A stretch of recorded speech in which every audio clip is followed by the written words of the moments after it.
Scene. Hey, Willow Rose. Good to see you. Yay, friendly face. Let me get my touch pen and so I can bring it back to you. There you go. So I'm going to be teaching from my book, Dancing in the Light of Divine Grace, but I'm also going to be broadcasting live simultaneously through uh, Instagram here using my phone, and then, of course, Twitter. I'm also on Facebook. I don't think I'm exactly on my Facebook channel, but I'm there. It says I'm on. And also, let's say, yeah, YouTube, Circle Grace One on YouTube, Circle Grace One as myself, also Brother Francis Revels-Bey on Facebook. I'm on Twitter as Sir of Grace Institute One, and then here. And maybe in a few more weeks, I'll add something called Twitter and come through Twitter as well. Um, I'd sure like to do my Anchor podcast, but I can't do it because it's on my phone. So these are the things I always try to do. I always try to come on live a little bit and share some wisdom and share some knowledge. And I need to open up my chat because usually I get a guy in here that's all the way from France who actually comes in. So just bear with me a second. I want to leave a message up here on um, my restream, which will hit out to um, my YouTube channel. So if you could hear greetings and welcome. And this is myself, Circle of Grace One. So just in case to give everybody a little background, I've been doing what I've been doing because I get a lot of people that are following me from different things, and they may not realize how long I've been doing what I'm doing. I'm not changing anything. I'm just adding on.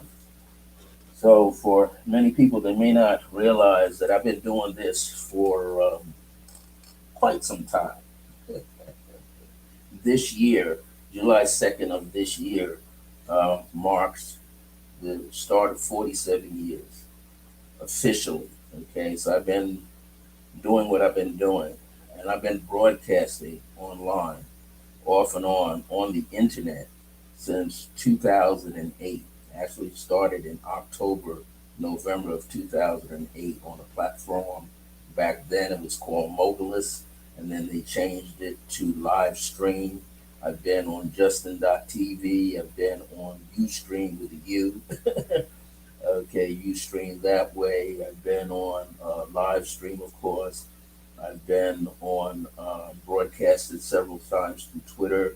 I used to have, but I cut off the account. I used to have a Periscope account. I used to broadcast live through Periscope as well. But I haven't had that account up since 2017. I think by 2017 I shut it off. Too much tweeting at night. But I like to talk about a lot of different subject matters that can help people. And one of the things is usually dreams. So tonight I'm going to talk about dreams a little bit as well. I'll read something from my book, Decree and It Shall Be, which is my latest book, which is out on Amazon.com.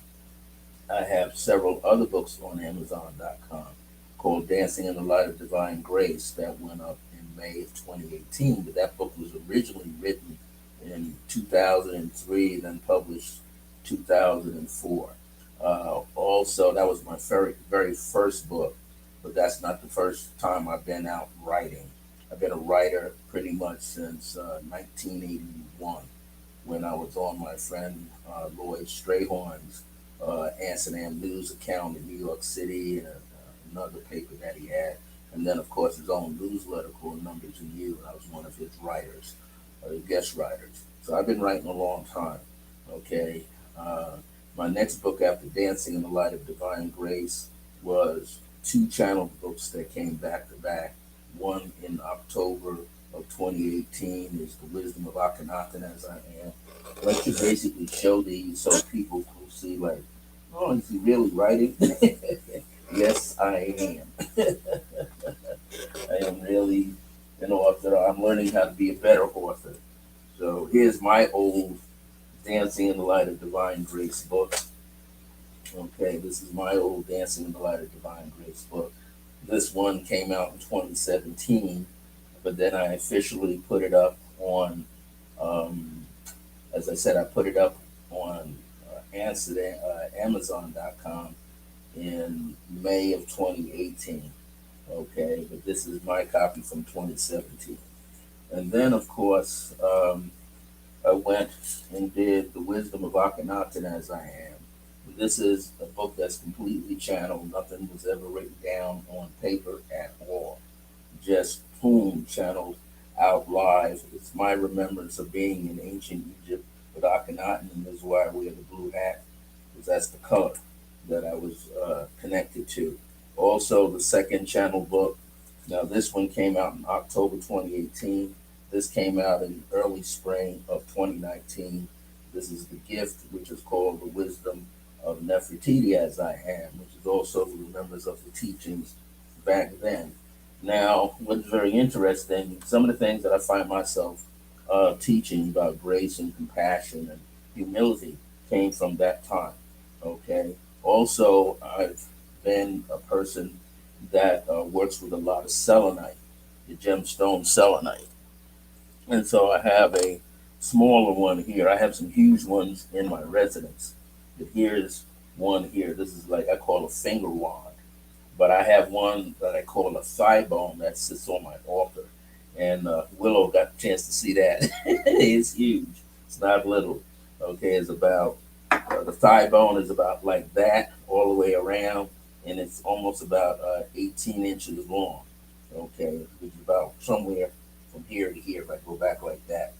And then, of course, I have a wand, a hand wand, I call it, which is probably more like a rod. It was once 18 and now it's 14 inches long. That's also selenite. I have selenite towers. I have all kind of gems in my residence. I'm totally gemmed up in here. Then my other book, my fourth book is this one, The Age of Remembrance, the Divine I Am Presence and Selenite. And this cover is actually a picture of a tabula that I have sitting in my living room here. And if you ever should get this book, you'll see that there's a lot of guardians in the tabula. Okay, they actually come out. Uh, this one is kind of faded back a little bit, but there's one actually looking at you when you get it. I'll show you the eyes and the eyebrows. So this one here, sitting in here, you see here the light colored eyebrow, and right underneath is the eye itself. Okay, and then by this finger, the black eyebrow, right underneath is another eye. So this guardian selenite is like looking right at you. Okay, and there's so many more that are in that came up at the time. And there's one here, like you see him a little bit. The nose and the mouth come together, and this one over here. And if you get the book, you can really see it. This is about how I came in contact with selenite, which was as far back as 1988. I had some spiritual sisters back then that were adopted into certain Native American indigenous tribes and also African tribes, and they were working with a lot of selenite. But I didn't actually hit it until about I had a dream about selenite talking to me, the spirit of selenite, and that's the divine I am presence in selenite that was speaking to me, and it became quite apparent that I had to get it. Okay, and it kept coming up in dreams. But then I realized that I wasn't thinking about the selenite. I wasn't dreaming in that sense of dreaming. Selenite was dreaming me because of the trace mineral in the body called selenium. Selenium, Selenium. Now you can find that trace mineral in macadamia nuts, okra, the vegetable okra, which a lot of people don't like eating unless it's fried, uh, but is in what else? Brazil nuts. I'm allergic to that. It's uh, too much in there for me to have in one shot. Even a little bit will make me have a reaction. But also, you'll find it in shellfish and certain other things that you may consume into your body. Hey, there's Marie Petroncelli, one of my friends, my neighbor. So, yeah. And so, a lot of this, if you wonder why I'm looking away, is because I'm actually broadcasting right now live. I'm using my phone for Instagram, but I'm on my laptop coming through a platform called Restream, Restream. And on here, right now, I'm broadcasting live through Circle Grace One on YouTube, my YouTube channel. I'm also broadcasting through Facebook it may show up in my Facebook profile or one of my links in Facebook. And then I'm also broadcasting through Twitter. So I'm broadcasting through four platforms at the same time. Maybe if I get an iPad one day, I'll be able to link myself and see two more channels. And so I want to read something here from my book. And this is my fifth book out on, not this one, that's the fourth one. My fifth book is Decree and It Shall Be. And I actually have a course that I have developed, an online intensive training course for it. And I had to reposition the price on a different level so more people can jump on board. But I'm going to be adding more things like audio sound clips that people can use for additional information and some more video clips. I'm in the process of working on. I was going to do like four bonus uh, pieces of material, but I'm thinking about graduating it now. This book you can get on Amazon.com for $12. It has about 16 pages, and well, it's not 16. It has 60 pages roughly, um, about a total of 66, but it has about 10 chapters. And what I want to do is, it talks about the five vessels. In my training course online that people may be able to experience in group format as well as one on one, you are taught the five vessels in this book as 5 points. My 5 point training program. So it's 5 point creative pathwork system. Uh, Teaches you how to use meditation for yourself. That's the main thing. Also, it allows you to connect using uh, affirmations, prayers, affirmative prayers, and then decrees. And this book is written a little differently.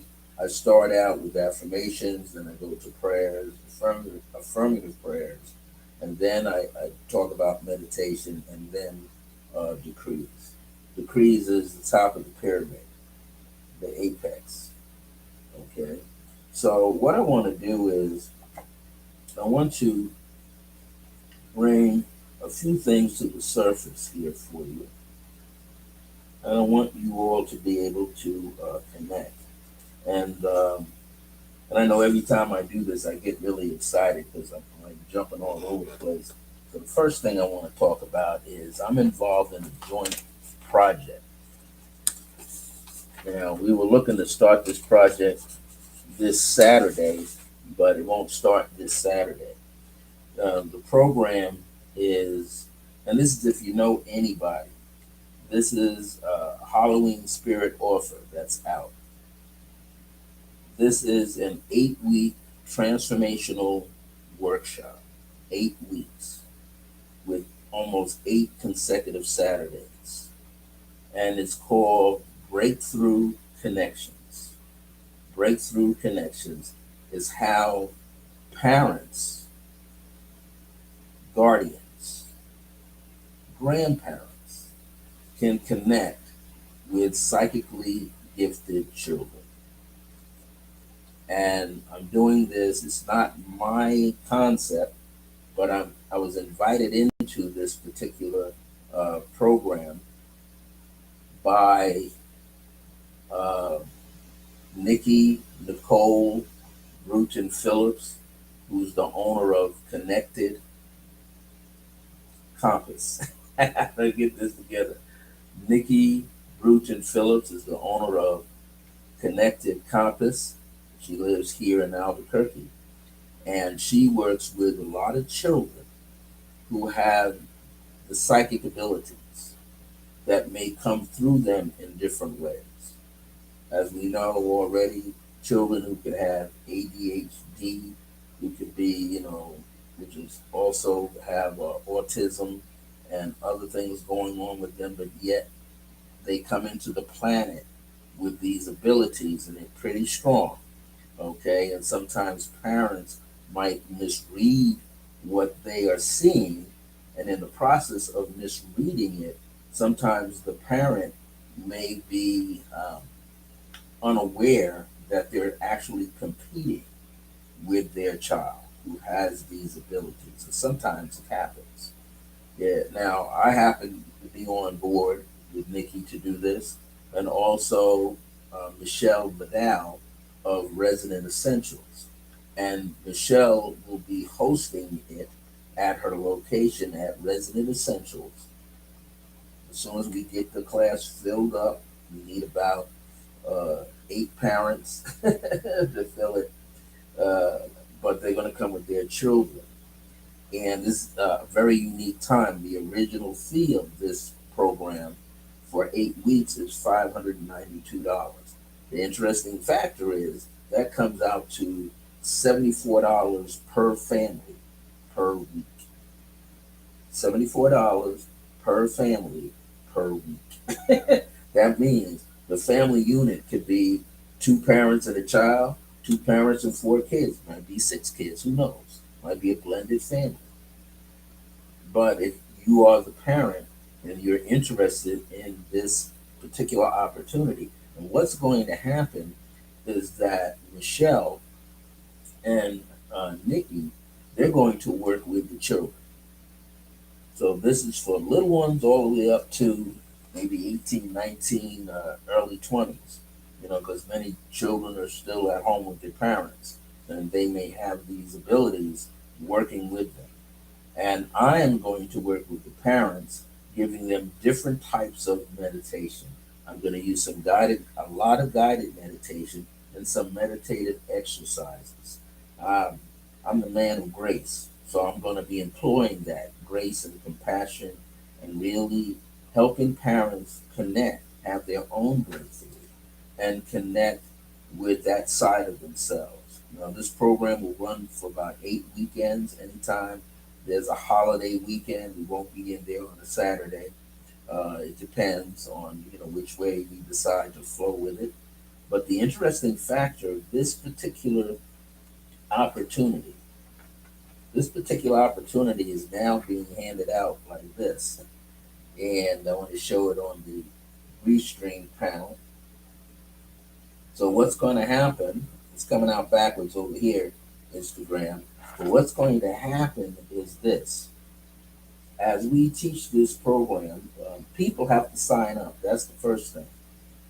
Those of you parents, guardians, grandparents who have the psychically gifted children, you have to sign up.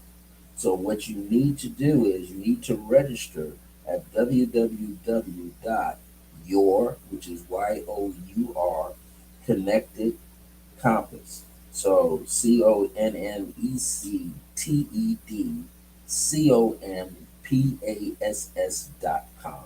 You have to go there to Nikki's platform and sign up there. Now, what's going to happen is this. You're going to get a discount up to about 75% off the program fee. You're going to get up to 75% off the program fee.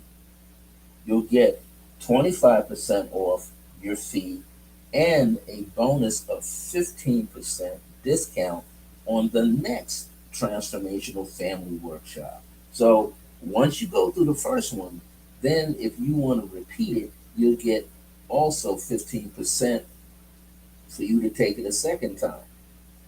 Also, for each family that registers with a referral from you. So if you also at the same time refer a limit minimum of only three. So that's the limit. You get to put three people, refer three families that can also catch this deal. Okay? That's how it all works out for you. And all they got to do is mention your name. So if you take it and then you invite three other families to join you in this transformational 8-week workshop called Breakthrough Connections, you're going to be able to get this discount plus an additional discount when you want to take it again. All right. And they're being offered things as well. So here's what you need to do. For more information, what you need to do, if you're very much interested in signing up or you know someone who wants to do this, tell them to call Resident Essentials at 505 453 7646. Again, that number is 505 453 7646. That's for Resident Essentials. Resident Essentials, where this will be held at for 8-week stretch. Okay? For an 8-week stretch, Resident Essentials is located inside of the Scottsdale Shopping Plaza. Okay, that's on the north side of Candelaria Boulevard Northeast at Eubank Boulevard Northeast, right behind it. In other words, if you come off and let's say you cut in there where you see that McDonald's, I believe, sitting there, the Golden Arches, and you went all the way around to that building, that long building you see there, you go all the way around it to the front, and you're right there. If you're coming south down Eubank, uh, toward Candelaria, you're going to look for 3107. 3107 Eubank Boulevard. That's the Scottsdale Shopping Plaza. And you're just going to hang a right turn right in, and you'll ride right past Nashville Chicken in there, and then you'll see the parking lot. And it's right on the side there. So you want to be able to enter. We want to greet you, meet you, when we get enough people together to do this. Now, at the same time, you need to call Connected Compass, which is Nikki Bruton Phillips. And her office number is 505 226 8353. You need to call 505 226 8353. And make sure I quoted that properly. And that's for Nikki Bruton Phillips of Connected Compass. And this is for our 8-week workshop. Now, this is going to be, I'm going to let you know, it's going to be a lot of work because you're not in there for 1 hour. All of you are going to be in there for 3 hours from 9 a.m. to 12 p.m. And we need that length of time so that Nikki and Michelle can work with your children and help them get in touch even more so with their gut feeling, that intuitive nature that they have, the empathic nature that they have. And me, I'm going to be dealing with the adults, with the parents, okay? Because as parents, sometimes you may not see, sometimes you may not even be listening clearly to what the children are saying. And many of us who are adult children, we are actually internally sacred children on the inside. We've acquired a certain level of spiritual maturation where we've grown from the inner child to the sacred child in the adult body. So I'm going to be using a variety of things, some affirmations I'm going to be using. I'm going to be using some affirmative prayers to help lock it in on another level. We'll be planting seeds into your subconscious mind so this could be a fruitful breakthrough for you. And then I'm going to use guided meditation and also silent meditation. So I just wanted to point that out to all of you that are tuning in, especially if you're living out here in Albuquerque. Hey, look who's here.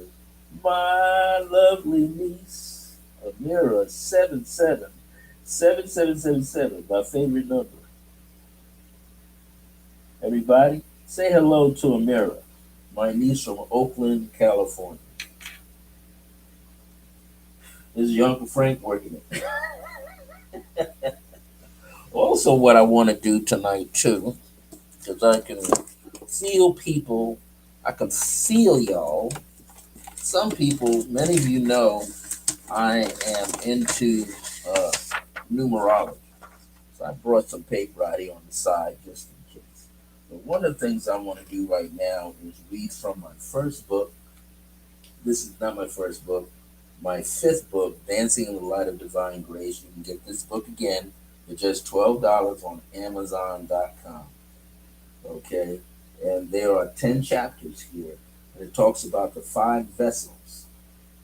Because the full title is Decree and It Shall Be. The subtitle is Speak as I Am. And those letters I am are written in capital letters. That means you're speaking from your divine presence internally, which is your higher self. And if you take this book and you study it properly, you will be gifted to hear your higher self speak to you. So you'll be feeding your higher self with affirmations, feeding your higher self. So what's the basic affirmation? People have heard this even without using the words I affirm, but I like to put I affirm into place. I affirm that each and every day my life is getting better and better. Now, when you say an affirmation, you got to claim it, you got to own it, right? You got to put it out there in such a way that you feel the power of that. When you feel the power of that, it allows you to grow, to blossom. So when you say an affirmation, you should say it with gusto, as they say. You say it with gusto, right? Say it as you mean it. Say it with conviction.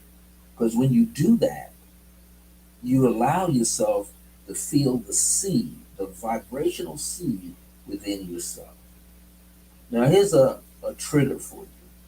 One of the things you want to be able to do when you're speaking, period, whether it's an affirmation, a prayer, affirmative prayer, uh, a decree, you want to speak in such a way that you are feeling your own cadence. Cadence is rhythm. We all have a rhythm. When we walk, when we talk, our hands are like staccato in the air, moving like a drummer. Somebody playing cooler drums, your hand is moving and swinging around. When you walk, you have a certain rhythm. Some people stand up very tall when they walk. Other people lean forward like an Aries sign person. Some people lean back like some air sign people do. Some earth people sit like very weighted in the center. Sometimes water sign people may lean back or lean to the side a little bit. So you want to pay attention that you do have your own rhythm. Now, some people say, well, why is this guy wearing a hat? This is a fedora, a gift that I bought for myself for my 69th birthday. That was in March because I'm Pisces. Actually, I got it in late January from some guys down in New Orleans. These guys in New Orleans, Louisiana, called Beast by Guyton, Beast by E. Guyton, and Guyton. And one of the guys that made this hat, his name is Ronald Herc Miller. He's on Instagram as I go by Herc, Herc. So they make these fedoras of all, for men and women, all colors, all designs, you name it, they make it. So I want to pick something out here. that speaks to all of us. And this is pretty powerful, and you'll be able to use it. If I speak from chapter 10, when I wrote this book, I got into a flow when it came to chapter 10. Chapter 10 is called Speak as I Am, meaning the I am divine presence in you, your higher self. And what happened was I had to record myself, audio record myself.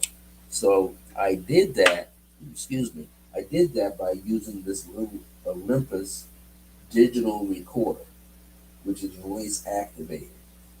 And by the time I realized I had grouped them all out, spoke the decrees with the rhythm of myself. And when I got done, I realized I had in chapter 10, which was called Speak as I Am, I actually had 13 subdivisions within that chapter. 13 different decrees were spoken. So I want to pull out some of those decrees and read them for you. And this is, I mean, super, super powerful. It's a little thin book, but it'll blow you away. So I want to give you something. Now I know all of us, and I'm not the only one, excuse me, but all of us are always seeking what? Prosperity and abundance. We're all seeking it all the time. And I know I have a lot of people following me on Instagram. They all happen to be Forex traders. So I hope they're following me for the spiritual things that I offer, because that's the only thing I do and it works for me. Okay, so here's the overflow of an abundant life. This is straight out of my book. This is chapter 10, Speak as I Am. And this is the third one out of 13. I see and decree that I am living in a more prosperous and abundant life. I'm living a more prosperous and abundant life right now. I see and decree that my life is overflowing as joy and wellness. I live my life with ease, and as I do this, I am at the center of being of all that is as I am. Now, as you hear these words, I'm going to repeat them again, but this time I want you to hear it all, not just as a decree, but as a seed in your life, as a special meditation. I'm going to reread it and then I'm going to add on. The overflow of an abundant life. I see and decree that I am living a more prosperous and abundant life right now. Inhale on it. Exhale and let it spread through your body, the breath. I see and decree that my life is overflowing as joy and wellness. Inhale. Release the breath, let it go through the body. I live my life with ease, and as I do this, I am at the center of being, of all that is of I am. I decree that I am impressive, enterprising, and highly successful. I decree that I am successful in every moment, every day. I decree that I am protected in every way and on every level. I am within me causes me to be conscious during my elevation to higher realms of thinking and being. I decree that I am already successful in all of my endeavors, and I am one with them as I am one with the divine I am here and now. I invoke the sacred spirit of infinite prosperity and abundance. As I continue to raise my personal vibration, I shall attract and achieve a better life for myself and others for the highest good of all. And that's a very important statement. For the highest good of all. That means whatever you might be doing, sometimes if you meditate on it, you know it's coming from a higher source. But if you just think about it, sometimes your ego gets in the way and it's not of a higher source. Because the higher source would be infinite. And this is why you could touch certain projects and for the moment the project may not work well because it came from your individual mind and not your sacred mind. There's a difference.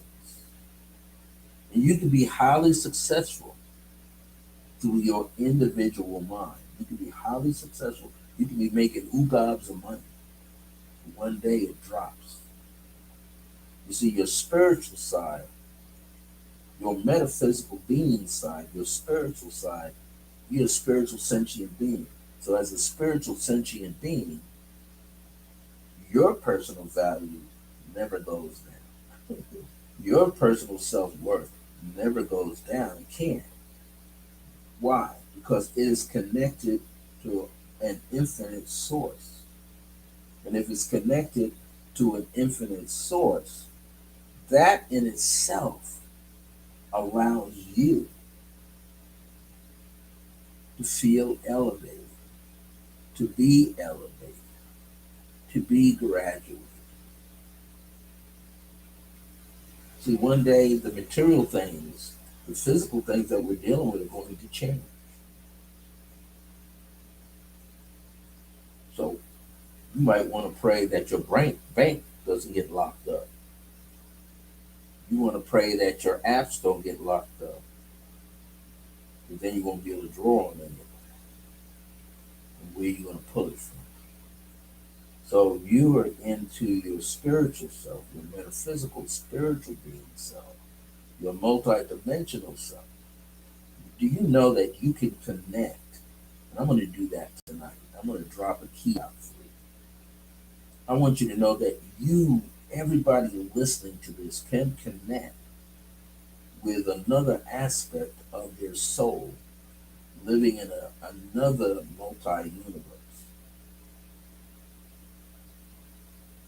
And if you connect with it through unconditional love, connect with it through divine grace, connect through greater understanding, a richer understanding where your inner terrain is overflowing with not only divine grace and divine love, unconditional love, truth, honesty, elevation, but it also is flowing with your gratitude and your humility. Then that self that you see in another multi-universe, another dimension with another realm of consciousness will communicate back to you. That's how expanded you are.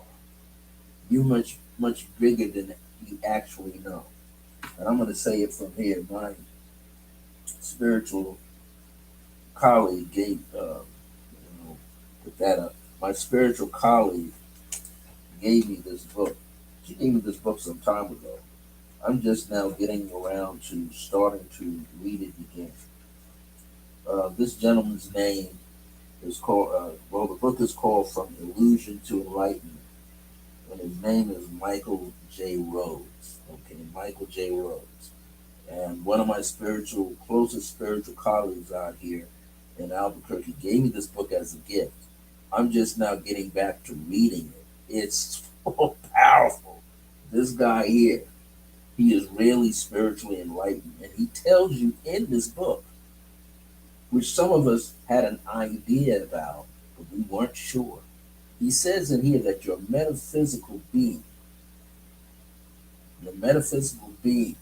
I call the spiritual sentient being, is what? Your metaphysical being is 3 to 5 times bigger than you are physically. Now check this out. that kind of coincides with what Akhenaten told me, came to me in a vision in 2009 and 2006, 2009, 2006 he first came to me. 2009 he stayed with me, and his energy is all over my place. And so is the energy of Nefertiti, but they're from in the region of Sirius, this color blue, the blue flame. And they both said, Akhenaten said, your body, he told me then, your spiritual body, your illuminated light body, on the average is about 36 feet tall. That's pretty big. Can you imagine going to a lamp, a light pole in your block and measure that thing? That you're 36 feet. So if I'm 5 feet seven times this height, I'm as tall as that lamp post in my neighborhood. That's the smallest. And the great central sun, bigger than that. And the great central sun, which is Sirius, not Alcyon, Sirius. Here's something else as we go through this.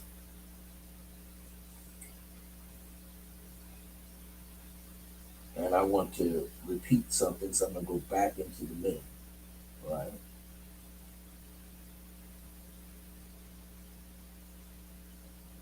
I decree that I am protected in every way and on every level. I'm still in this third decree.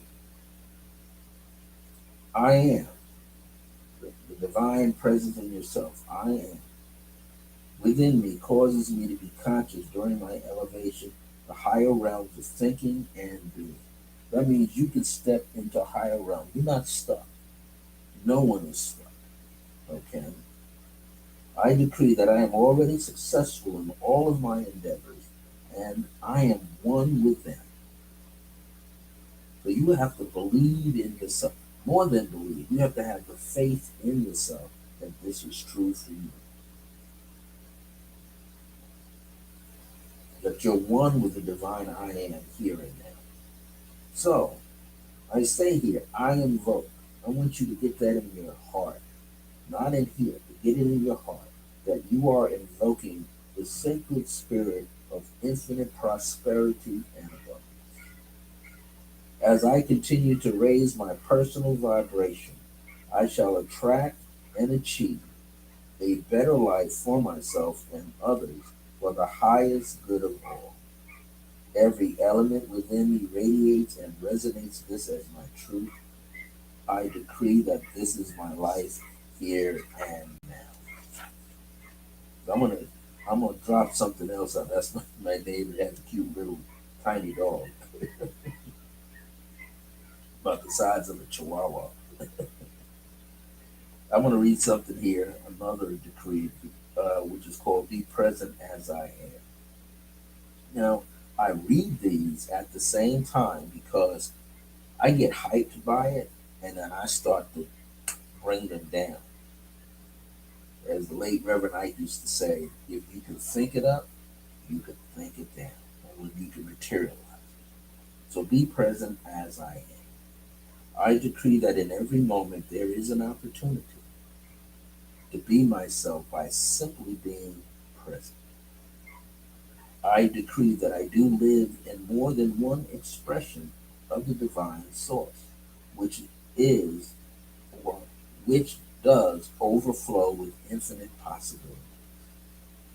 Each infinite possibility is what we refer to as a life stream or life.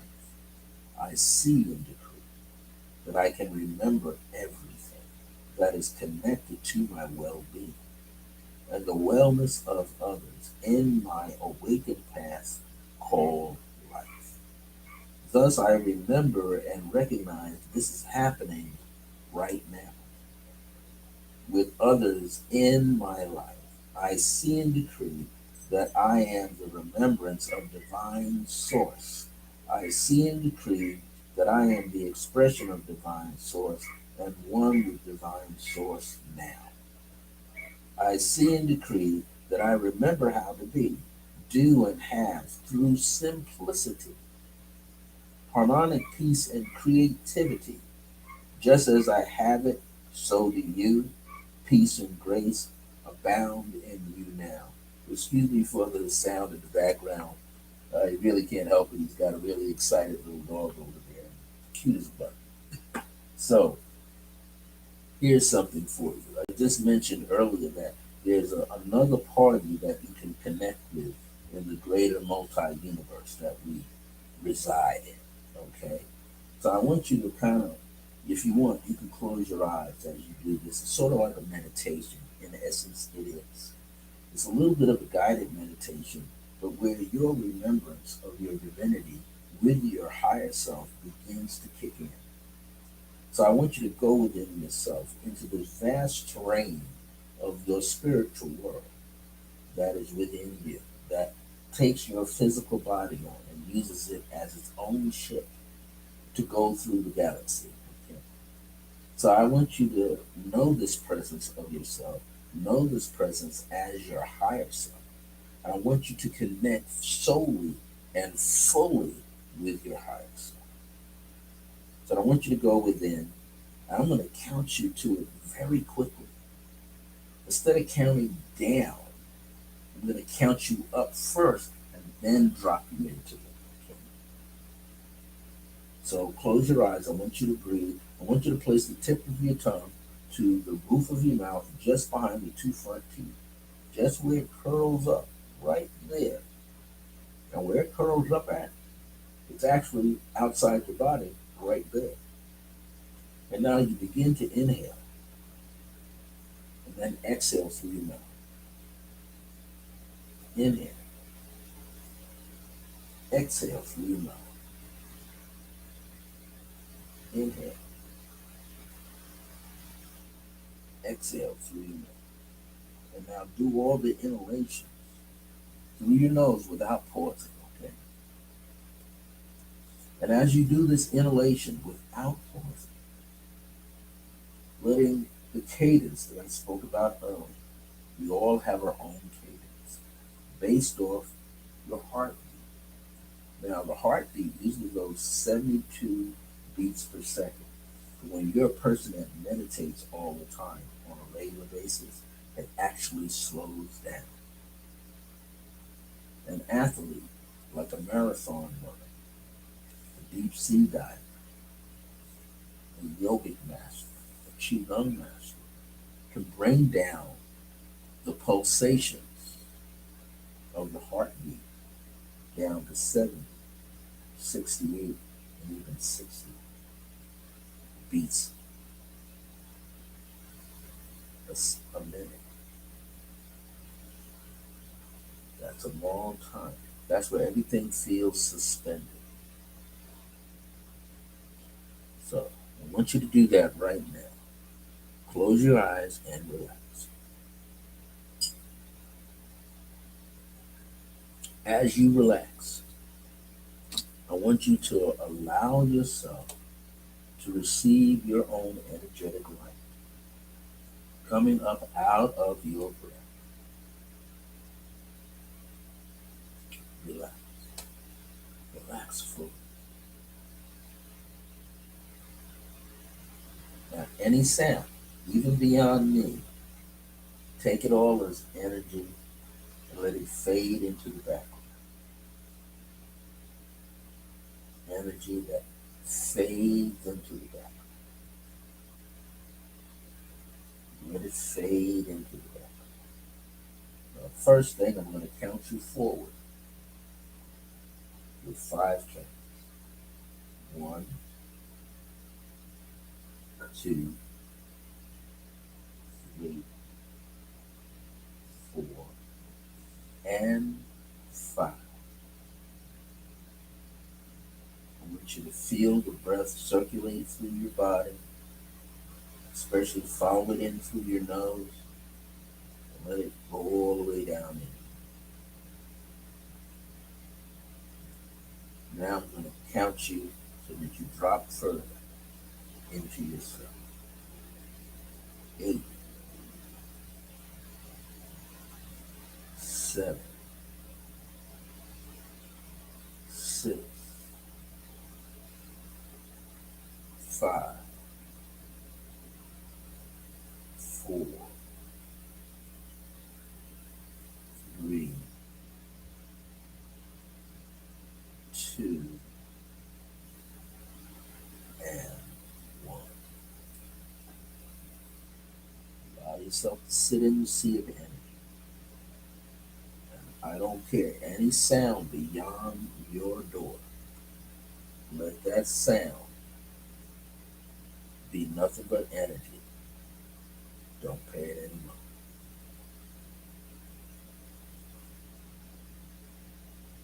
I want you to feel the presence of your inner self, your higher self, more magnified than what you are now.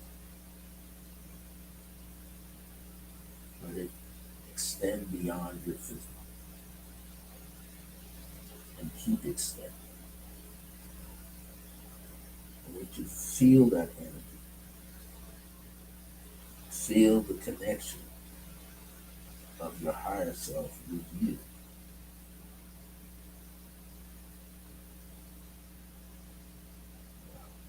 It's a slight guided meditation. I want you to stay focused on the physical heart, but just in front. This is the energy field around the heart. That's the heart chakra. I want you to feel the fullness of it within you and outside.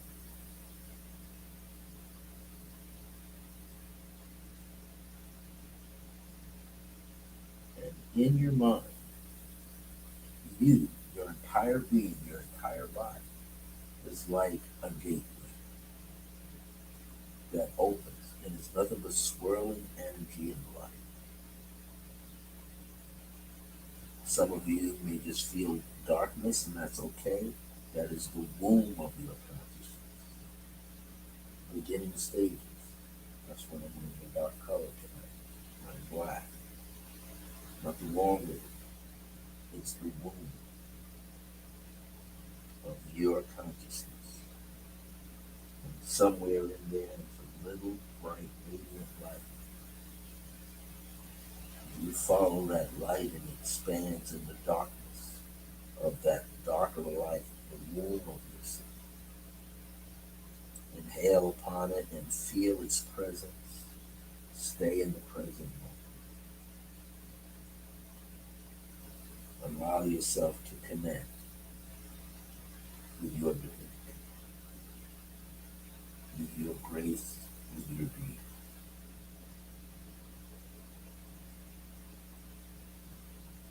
You begin to reach out through the heart center, taking your time, allowing yourself to feel on a greater level your own presence. A part of you that is dwelling in another realm of consciousness, another realm of light that is still connected to you. And I want you to feel the presence of that other aspect of yourself in total joy, peace, harmony, and happiness. Go a little deeper. 5, 4,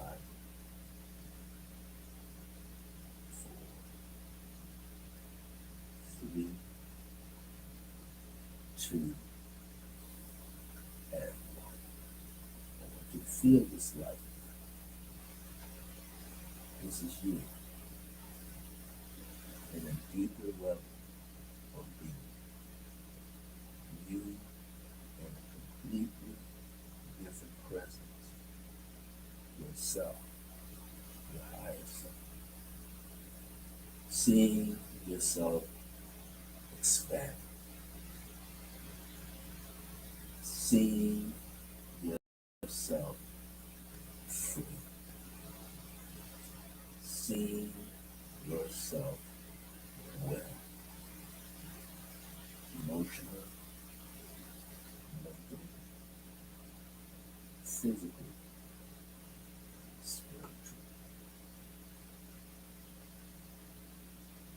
into it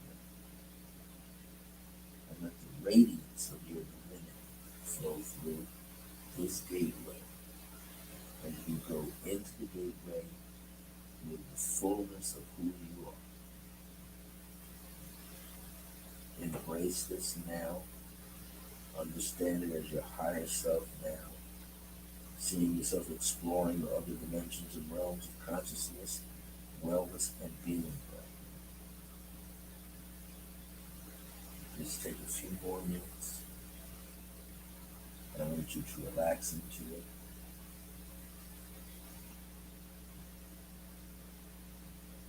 Let your memory take over so that you can remember your own divinity, your own life, your own oneness, the unity of yourself. The word universe, unity means one. Verse means verse or song. You are the one song being heard in the greater, more infinite universe than the macrocosmic universe. You yourself are a microcosm.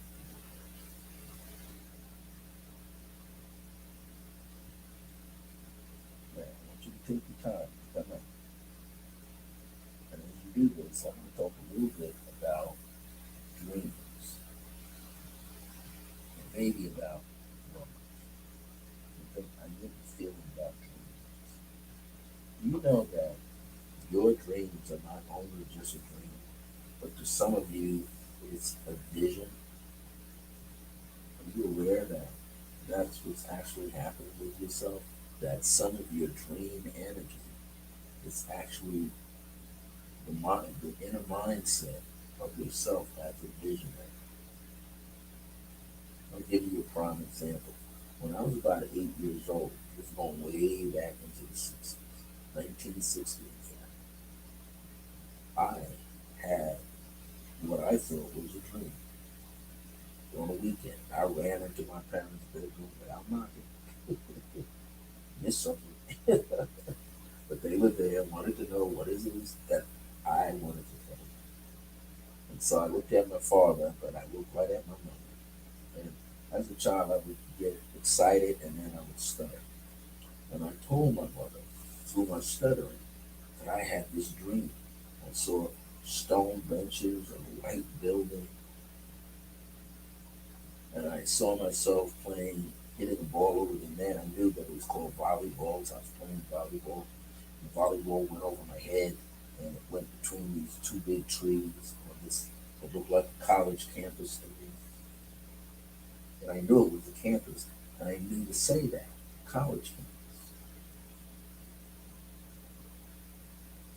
And then I met this professor that looked like Harper Mars. My mother looked me right in my eye. My father, he just kind of looked at me. My mother looked right in my eye and said, Francis, that wasn't a dream, son. What you had was called a vision. And he said, whoa, what's a vision? He said, something that you will experience. Well, fast forward, when I hit 18, graduated from high school, during that whole process, I kept looking for the stone white bench and the white building. Never could see it on the football games, college football games, WABC. Never could see it. Basketball games, never could see it. But one day, I was invited after graduating from high school to one of the high school guidance counselors' cookouts in their backyard. There's a woman that's going to come from this college called Bard College, and she wants to speak to many of you students and parents to see if you would like to be able to attend through what is called the HEOP, Higher Educational Opportunity Program, to go to a 4-year college, which means it was quite expensive back then. And we would get Pell Grants, and HEOP would give us a financial grant to be able to attend this college to help us get. Well, my mother had taught me how to read things with your hands. in a very indirect manner. Because I didn't understand that my mother was my first spiritual teacher. Her name was Grace, just like you see back up here. Grace, with the number one at the end. She was the first Grace that taught me these things. And sure enough, I found the chair for us to be seated in the backyard of this guidance counselor's home. My mother sat to my immediate left. I sat right, and I knew I wasn't supposed to sit here to the right of me. Something was tingling. But sure enough, lady came and sat. She had red, I never forget, she had strawberry red hair and freckles. Basic European background. She sat right next to me. And guess what she had in her hand? She had a student manual, little student manual, called, and it was written, it was white with a black and white picture. And in red, it said Bard, B-A-R-D, College. And what was in the photograph on the front cover? The white building that I had in the dream, which my mother said was a vision. And the stone white bench, I could see it. Well, I eventually got accepted, and within about 3 weeks, coming in there in September, within 3 weeks, I had the vision. Minding my own business, coming after dinner, right? Down in common area, coming up and seeing these upper college, lower colleges, they call them freshmen and sophomore versus juniors and seniors playing volleyball. That was in the vision that I had at 8. I tried to sneak away. One of the students said, "Hey, who are you?" I said, "Francis. Uh, what's your grade level?" I said, "Well, I'm a freshman here." I said, "Okay, you join that side, the freshmen and the sophomores. Come on, play with us." Sitting there. Well, in the dream and the vision, there's a point when you get to the front by the net, right? At some point, if your team is still scoring points, or you get your turn to score points, you need a server. And the person closest to the net has to go to the back and serve the ball. Well, that was me. I was praying that it wasn't going to happen, but it happened. I slapped this ball as hard and high as I could. It went from the back end on the other side to another person, and then that third person's got to get their ball over the net. They didn't drop it over the net. They slammed it in my direction and went right over my head. Just like the vision. So now I'm getting nervous. I said, okay, what am I going to do now? Well, I had to follow the trail of the ball. And all the other students were going, "Hurry up, Francis, it's getting a little dark here now. Hurry up, go get the ball." And I said to myself, they don't have a clue what's about to happen to me. It was just like I walked through a spider web, but it wasn't a spider web, between two maple trees. So where we were playing in front of a dorm called Aspen Wall, which they used to call Stone Row. And actually they call it Stoned Row because everybody in there got high off of marijuana and fish hash all the time. At any given time at night, especially at nighttime, you could be walking and be getting a high, getting a contact high. So much people in there smoking. So anyway, came over my head and right in front of the big administration building, but it careened down onto the grass to the right behind me. And as it went down past the foliage and trees, there was two big maple trees. And as I walked into this web of energy, my stomach was on fire. My back was on fire. The lower part of my back was hurt to the point that I had to bend my knees and put my palms on my knees and keep my head down. I almost thought I was going to regurgitate or give life. I said to myself, "This is what mom went through carrying my brother and myself. Oh my God, it's intense." I felt like I was about to give birth. Well, I was. Because up walked into my view without me looking up was these brown penny loafer shoes. And I mean, I know when I was in high school, I wore penny loafers too. Why did they call them penny loafers? Because the shoe, black or brown, had a part at the top near the lip of the tongue of the shoe that you could put a penny in it. So it'd be classic, put a penny. So I saw those shoes, and I saw the person had on like beige tan pants. And I didn't look up because I knew who it was and who I was going to describe. The person got the ball and said, "Hey, you okay?" I said, "So what's your name?" And I stuttered. My name is Francis. And that I knew it was the professor. And I said to check. I said, "What's your name?" Without looking up yet. Bent over from the waist. And he said, "I'm Mario." And I said, without looking up, Mario Vick. He said, "Hey, how do you know that? This is my first time meeting you. How did you know my last name was Vick?" And I said, "I had a dream about you when I was 8 years old. The very same experience that I'm having right now today." I says, "You have on a brown corduroy jacket with leather elbow patch. You have on what they call a tannish brown window pane plaid shirt. You got a small mustache, but you kind of look like Harpo Marx, because you got those horn rimmed glasses, curly black hair." When I looked up, just as I described him in the vision that I had at 8 years old, exactly what he was. Well, if you get my first book, if you get my first book, Dancing in the Light of Divine Grace, I talk about it a little bit more. I became a person that worked at the college used bookstore. Later, in my second semester of my freshman year, and I got to work for him. Everything branched out, philosophy and astrology and many other things fell into my hands.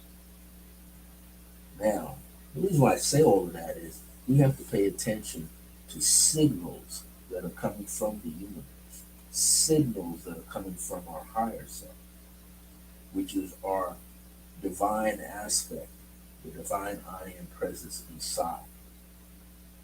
We are spiritual sentient beings, as Michael Rhodes calls us metaphysical beings. And we are much bigger than what we are. That's what he tells us in that book. In very early stages, we are 3 times larger than this physical body. Kanaka Nefertiti said, "We're about 36 feet. If you walk on this physical plane, in your full spiritual maturation, you'd be about 36 feet tall. I'm about 5'7", so I would be 7 times that. I would be 35 plus 49 inches, which would be 3 feet added onto that. I'd be about 38 feet tall and some inches, energetically on this planet. We are huge. Our I am presence has the ability to express itself on a very large level. And we need to gain access through unconditional love. He talks about it in that book. He talks about unconditional love. I've been teaching unconditional love since July 2nd, 1999. I've been involved with it since 1974. I go this way. This is my new logo here for the Circle of Grace One. Circle of Grace One with a guide in meditation. As soon as I get a chance, the logo is going to be as big as that. Back. But that's what we need to know. We need to know that we're huge, spiritual, enlightened beings. And we're going to grow and we're going to prosper abundantly. Just not with finances, just not with people doing bitcoins, just not with people doing trading. That helps. But if that should ever crash, then what do you do? When they had the Great Depression, a lot of people jumped out of some building windows. They didn't survive. Everything went down. Things that they had invested in, that they traded in, bellied up, and they went ballistic. Some people committed suicide in different ways, jumped out of office buildings, shot themselves, drove a car over a ditch in a ravine. Why? Because they were holding on to the material things so tight that they didn't know that prosperity and abundance was going to bless them in a completely different way. Unless you happen to be connected to the building burglars and all of that, but many of them weren't. So they didn't survive. They didn't make it. You want to be able to make it. But guess what? Your greatest treasure beyond your higher self, which is your own divine I am presence, is your spiritual self. If you can live in the state of unconditional love and divine grace, which I've been teaching for years, if you can live in that state of consciousness, you will impact not only where you live, but you will impact your body health-wise. It will get stronger, it will get better. You will attract the right people, the right situations, the right conditions, the right events, the right partnerships, the right kind of businesses into your life. If you didn't spend one penny doing it, unconditional love was already in you, so you could do it. Divine love already in you, so you could do it. You became the living decree because you already are. So here's a tidbit in numerology. I want you all to get a piece of paper. When you get this piece of paper, this is what I want you to do. I want you to write your date of birth on this piece of paper. So I want you to write it like this. I'm going to put BN for birth month, BD for birthday number, and BY are the birth year number. Let me tell you, I want you to write it just like that. Let me get over here. Just like that. So, depending on what birth month, birthday, or birth year that you live, you're gonna, if you want, you need to write the month out. So I'm in March, which is really the third month. I'm born on the 16th day. I write that right underneath. I'm born in 1952. I'm gonna write that underneath. So it's gonna look like this. Hear everybody? It's gonna look like that. Now what you're going to do is you're going to add it together. Hey Sharon, you're going to add it together. So I want you to add your birth month, which is whatever the month is, put the actual number of the month. So mine, I'm born in March. I put 3. Underneath, I put 16. That's the day that I'm born on. Underneath, I put the birth year, which is 1952. We're going to talk about something called destiny numbers tonight. And you have to add this together. So in my case, 3 plus 6 is 9 plus 2 is 11. And I carry it forward. 1 plus 1 is 2, plus 5 is 7. And then I just bring the 19 down. So I get, this is what they call the destiny year. My destiny year is 1971, which is interesting because I was 19 years of age. Now, what's significant for me, and I'm going to reveal this to you, what's significant for me in 1971 is this. I turned 19 on March 16th, 1971. And that right after that time frame, just within a month's time span, my third eye opened up. Yep. And it felt like a sledgehammer. Felt like my I felt like someone took a sledgehammer and an axe and split my skull open. And I was running out of the dormitory room, which was Stephen's barrack house, as they call it. There's five of them back there. Now we were in the fifth one. I boom, ran into the social lounge, screaming. So I thought. The next day I got up and I was apologizing to the students in the lounge. They were still playing cards. They were playing Bid Whist. Bid Whist was the game to play. Everybody would play Tonk or 21 or the card game War. But Bid Whist, oh, they went crazy over Bid Whist. The game would last for hours. I came out and said, hey, everybody, sorry for bursting in here about 1, 2 o'clock in the morning. They looked at me, what are you talking about? You hear me yelling and screaming out of my room? Up and down the hallway, in the restroom, up here, into the lounge area. We didn't see you coming in. So now I'm going like, did I say too much? Well, after everybody took their showers and left and went to go get breakfast, I stayed behind.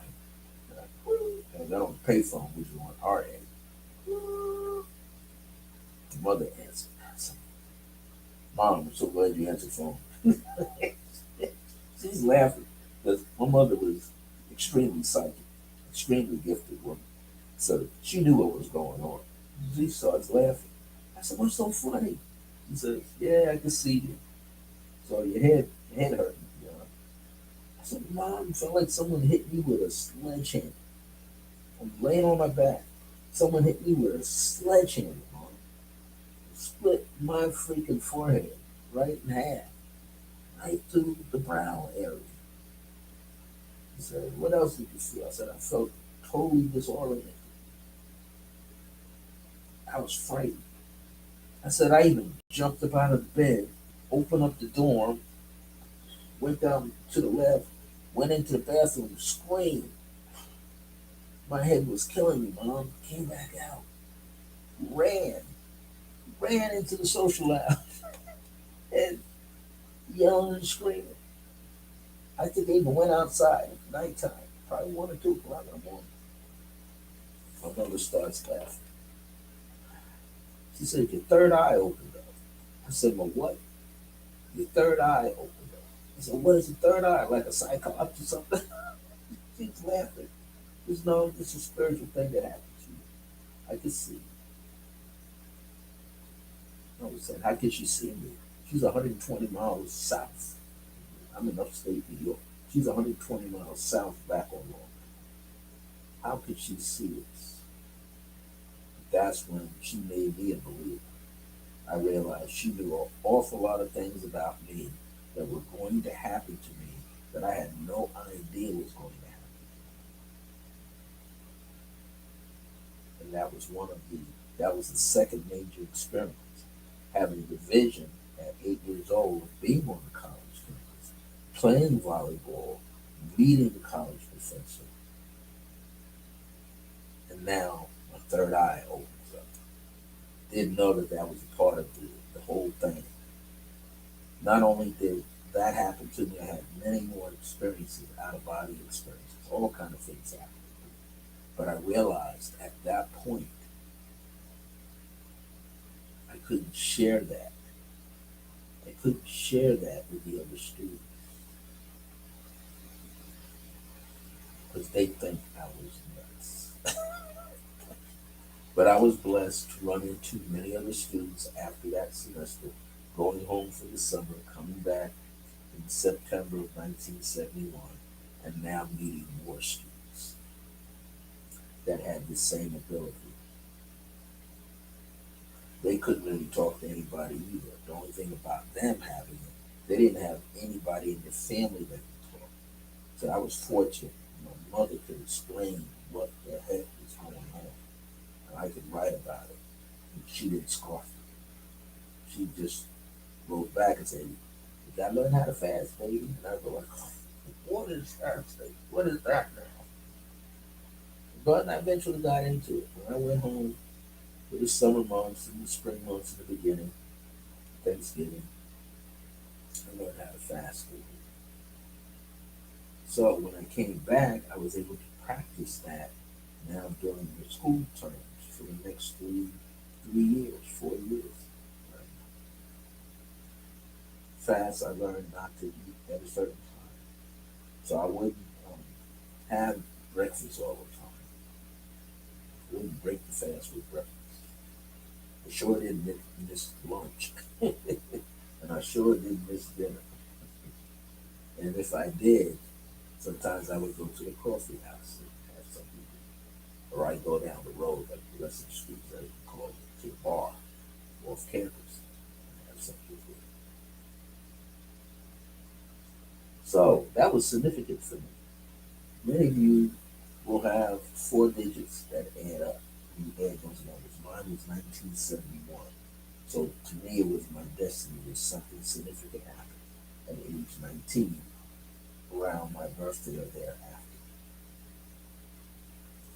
Look and see what yours is. But in the meantime, you want to add these digits, right? So you take the 19 and the 71. I'm going to draw a line of them. So you take the 19 plus the 71. Now, the way you can do this is you can add them together. 19, if I, for myself, it's 1971. I would get actually the number 90, and then 9 plus 0 is 9. Or I can take the 17 and add that as an 8, and then add it to the 19, and I would get 27. At the top, I put 27 with a single forward slash and the number 9. You know, I realize it's not so big, but that's basically what I'm doing. And when you get the four digits after adding up the birth month, birthday, and birth year, when you get the compound digit with the single digit at the end, that is called your destiny number. Or some people in numerology would call it the life path number. So when you get these numbers, you call them the life path number or the destiny number. What happens is this is the lesson that you'll have throughout your life, long term, that you have to consume, you have to understand, and you have to put into practice. So if you happen to have a 9, if yours adds to a 9, that means you got to take all your talents, all your gifts that you know that you have, all your talents, and hone them into skills. So let's say you love to talk, learn to be an orator, speaker, guest speaker, podcasting. You can have your own shows online. Maybe you're a creative writer, learn how to write novels, novelettes, short stories. Maybe you love photography, become a real photo photographer, a photo journalist, a travel journalist. Okay, so you go on road trips, take your camera, take a lot of pictures, or become a fashion model. There's a lot of things you can do. Or you have the ability to draw, so be a good artist and paint, be a good painter, or sculpt, a sculpture, or a graphic designer, or build a website, or you're a musician, or a choreographer, or you like stage magic, be the best you can be. Make it work, make it pay off for yourself. These are just some of the things about a 9, person with a 9 life path number. It means that you're just blessed with a lot of abilities and you can get in touch with them. It also means that you could be the visionary as well. But it also tells you there are a lot of things that will go on in your life that will come and go, and you can't get attached to them. That kind of detached from certain things emotionally. Well, what if your numbers are going backwards? What if your number added to an 8? Your life path number added to an 8. Well, if you get that, oh, I see D. Scott, I'm gonna talk about your number for you. So if yours added to, let's say, an 8, well, 8 means you have to learn how to deal with becoming more authentic, more original in your thinking and your planning. You have to learn to deal with authority figures. So we see it in the news today, right? People dealing with cops and detectives and these guys that can be some of the bad apples overriding the good apples in the department. All right, you have to deal with someone who maybe yourself, maybe you see a homeless person, try to assist that homeless person. That comes under the 8 vibration. Maybe you're lacking finances, having difficulty with finances, difficulty with legal situations, difficulty with property, real property situations. But the 8 is manufacture of huge ideas. 8s are your business people.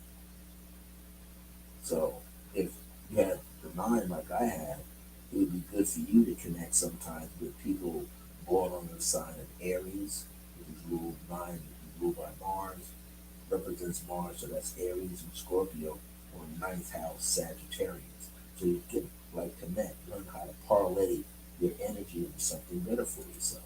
You can move on outgoing. If you have the 8, that's like a Saturn, which is a Capricorn influence. So you should learn to be more grounded, more business oriented, right? Think of ways to use your finances to help other people.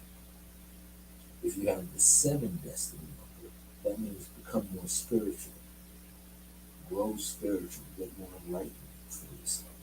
Study those abilities, your psychic side, your ESP side. Learn how to become a healer. And how, if you become the healer for yourself and for your loved ones first, then you can become a healer for others. If you have a 6, if you have a 6 destiny number, well, the 6 allows means for you to be more like the parent and the guardian. But 6 are the teachers too. They can teach in the family setting very strong in that energy will come out. They will nurture other people's growth. So if you have a 6 life path, which is the 6 destiny, you're learning how to bring that energy out. Now I'm going to point out some birthday numbers that connect to all of these numbers as well. So let's say you have a 5 destiny. Well, that's all about what? Well, 6 is about Venus. 6 is Venus that rules Taurus and Libra people. 8 is Saturn that rules Capricorn. You have some of those people that you can connect with. If you have the 8 or the 6, the 7 you need like Pisces. And you learn best the 7 life path and Pisces people. If you have the 5 life path, that's representative of Mercury, the ruler of Gemini and Virgo. So it'd be good for you to get them around you. Gemini and Virgo, they know how to communicate, how to sell an idea, pitch an idea. They're the marketing pros. I'm gonna hint here at my niece America. She's good in marketing. She's good in operations, how businesses can operate. But she studied it too. So if you're Gemini and Virgo, you learn how to connect with the public better. Now here's something too. People on the Libra and Taurus, as well as Gemini and Virgo, you have this unique connection with people, and all eyes are always watching you. So no matter where you go in life, somebody's always observing. Somebody's watching how you speak, how you talk, how you dress, how you address other people. That's very important to know. Okay, if you have the 5 destiny or the 6 destiny, 5 destiny, watch out for driving fast. Don't be behind the wheel of a car driving fast. You got a 5 destiny number. Sometimes you like something to come and go real fast. You're able to pick up information and disperse it very quickly. But you have a tendency to move around, multitask a little too much. So you need to get more rest. Get a lot of rest. Rest that mind, rest that body.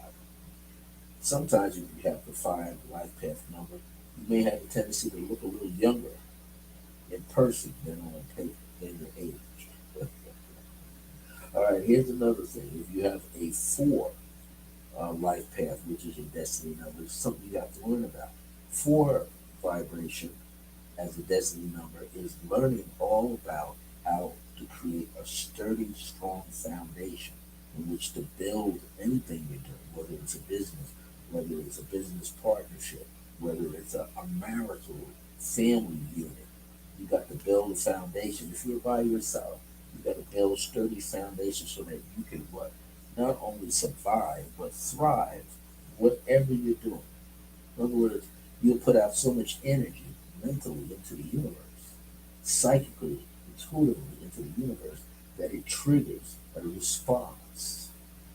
One of the seven hermetic laws, Hermes Trimesticus, one of the seven hermetic laws was this, and this is out of ancient Egypt. The first postulate was, the first principle was this: the universe is mental. The universe is the mind. So here's a step to get it. The universe is the macrocosm. You are the microcosm. The universal mind is the macrocosm. It's infinite. You're a reflection of that, right? Back here, the base of your skull, the subconscious mind is the microcosm. So what you think and what you feel, what you unite with the thoughts, like Reverend Ike used to say, let the feeling get the blessing.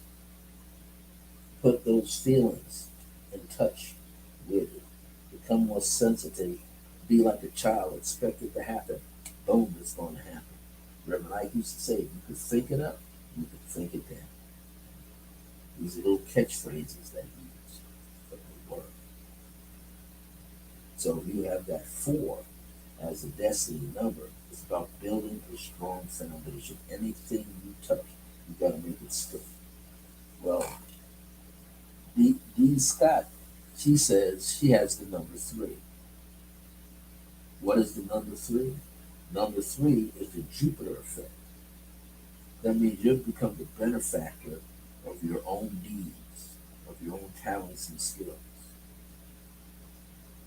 Jupiter rules Sagittarius. The opposite of Sagittarius is Gemini. So three as the third house is get to know family, relatives, cousins, aunts, uncles, and see where their creative tendencies are. Three energy means to be very conscientious.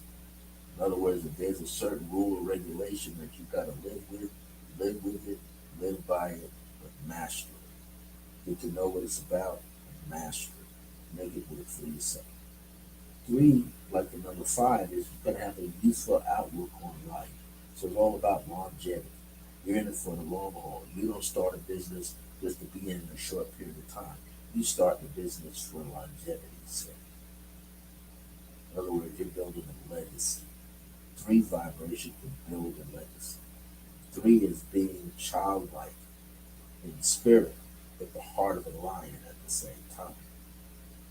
So whatever you do, you will benefit from because you're going to be a very creative person. Also, you might be good at a person that goes to bingo or casinos. But you're going to be smart now. You're not going to spend all your money. You're just going to take a seed amount and see if you can make it grow. And you follow your gut instinct and say, okay, I need to play some numbers. I'm getting these numbers in my dream, then you should play them. But how long do you play? 3 days? At least go 9, 10. Sometimes if you get a number in a dream, sometimes you may have to play it for that month. But I wouldn't put a lot on it unless your spirit, your higher self directs you to. But you want to work something out. When you're a three, that means be creative with the thought process. And you will make it happen for yourself.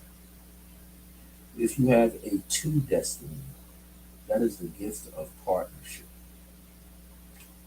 Two is the moon that rules Cancer, which attracts a seven vibration like Pisces. Now, get this, that two, that lunar force, that water element, Like the seven is a Neptune Pisces water element. That means you got to go with your gut feelings. Learn to work your partnerships so that there's more peace, harmony, and happiness going on. Pay attention to details. If you're dealing with agreements and contracts, pay attention to the fine print. That's very important. Be a diplomat. Be an ambassador amongst family and friends. Be the peacemaker. Be the negotiator. Now, negotiators do what? They listen to both sides, one line to the other side, and then they work it out so that they come to an agreement where they can work together. That's the nature of the two as a destiny. You're learning how to work in partnerships, how to work in teams. Now, if you got a one destiny number, now that says you're gonna learn to be a leader. If you got one, learn to be the leader, learn to be the organizer, but also learn how to present the idea in such a way so that the team has positive morale. Nobody needs a team leader that's busy hawking at them all the time, barking at them all the time, mistreating them, talking down to them, getting away with sexual harassment. Nobody likes that. Not going to fare out well if you're doing it as a one destiny. One is the originator of ideas. One is the leader, but lead so that others can work with you. That's the new mindset of a leader. Not to just be out front leading, but the leader should be able to roll up their sleeves and work with the team. The leader teaches someone else how to become a leader.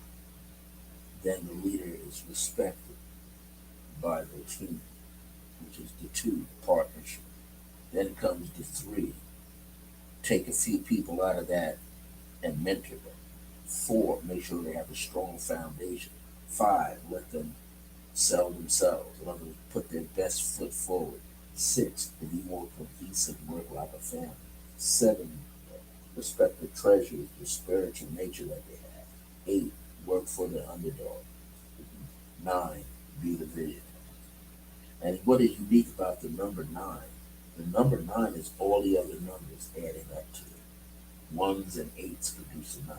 Twos and sevens produce a nine. Three and six produces a nine. Four and five produces a nine. These things you want to know. Also, let's say D. Scott, you have the three destiny number, so you would learn a great deal of things. You would speak to my man here, body by tape, done. So let's say if as a three, D as a three life path number, destiny number, in numerology, I always say you learn it best by a person who's born on the 3rd, the 12th, the 21st, or the 30th, because they have the quality. They have the birthday number quality of the three. If you have the destiny number is a 1, then you learn it best by a person born on the 1st, the 10th, the 19th, and the 28th.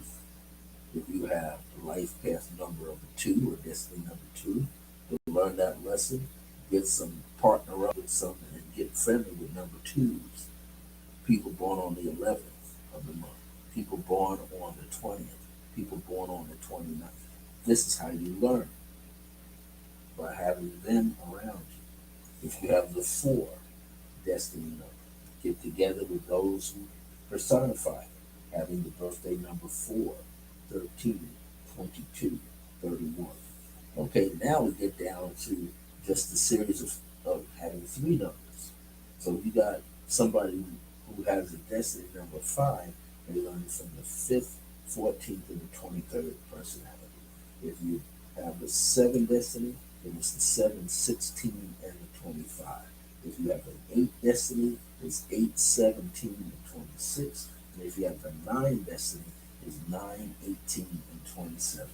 That's how you learn more about your destiny number, by getting around the personality of the numbers, not just the astrological signs.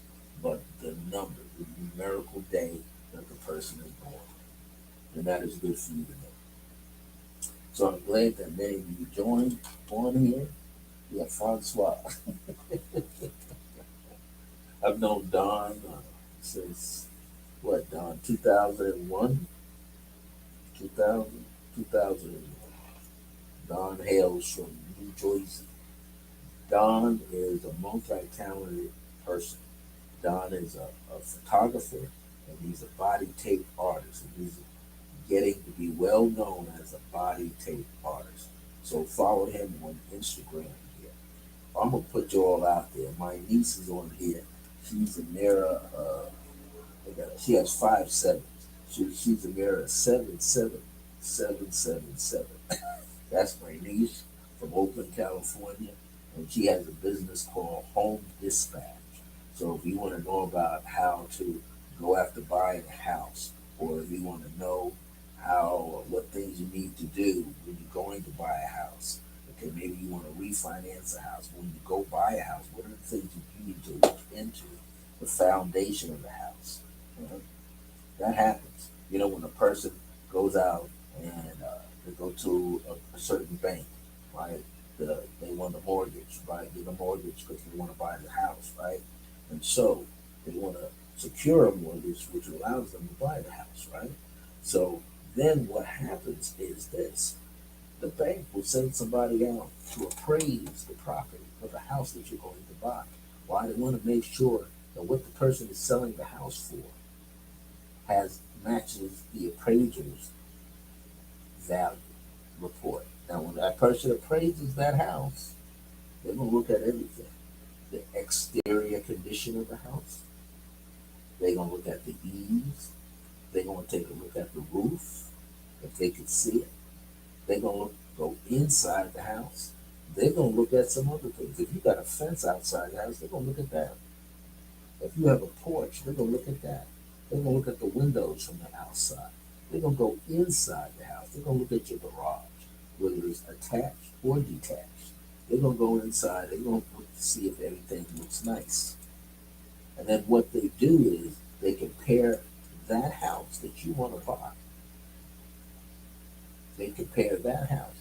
Or maybe you're already in the house and you're going to refinance your house. Well, they're going to compare your house with another house within about a 4, 5, 6 radius, block radius.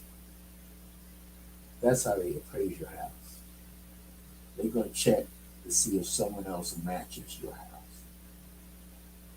by age of the house, by the makeup of the house, by the property of the house. Let's say you're trying to get a mortgage for the house. Mortgage, you don't want them to last too long. 30 years is a long time. If you can pay it off in 5, so be it. Right? House that's $350,000. They're gonna find another house that has the same value to make sure that the seller of that house is selling the house properly. Now, if there's some cracks in the wall, you're gonna have to fix it. There's some problems with the steps on the outside or staircase on the inside, gotta fix it. Something with the roof, gotta fix that before the buyer buys the house, before the seller can sell the house. And then you also know that they're going to do a title check. When the seller selling the house, they want to make sure the title is in the seller's name. That's for a reason. When they check the title, what are they checking for? Make sure there's no liens against the property. If there are liens against the property, the seller can't sell the house until they pay off the liens. Now, the liens might be paid off to what they when they sell the house, but not always. So there's a lot that goes into it. You might ask me, how do I know this? Because I used to work with a family out on Long Island. I lived on Long Island. We used to work with a family back in the 1980 or so, 81, 82. right around in that time frame. I used to work with a family, 83, 1983, 84, I think 85 and 86. Right in there, 1982 to 1986. I used to work with a family out in Good Hills. And they were power brokers, as they call them. And they were able to secure mortgages and refinances that would go in the millions, that would literally start at $1 million a month. That would make them power brokers. And that family was quite successful at being power brokers. And they could secure property just like that. There's a mirror. Yeah, yeah, that's my mirror. She's a mother of two children, a wonderful husband. You know, a mirror. I was looking at uh, Darren's father's page. And I knew he was a thespian. I knew that he was into acting, but I didn't know he taught chess. I didn't know that. That's unique. That your life mate's dad is a chess and tournament chess player, teacher.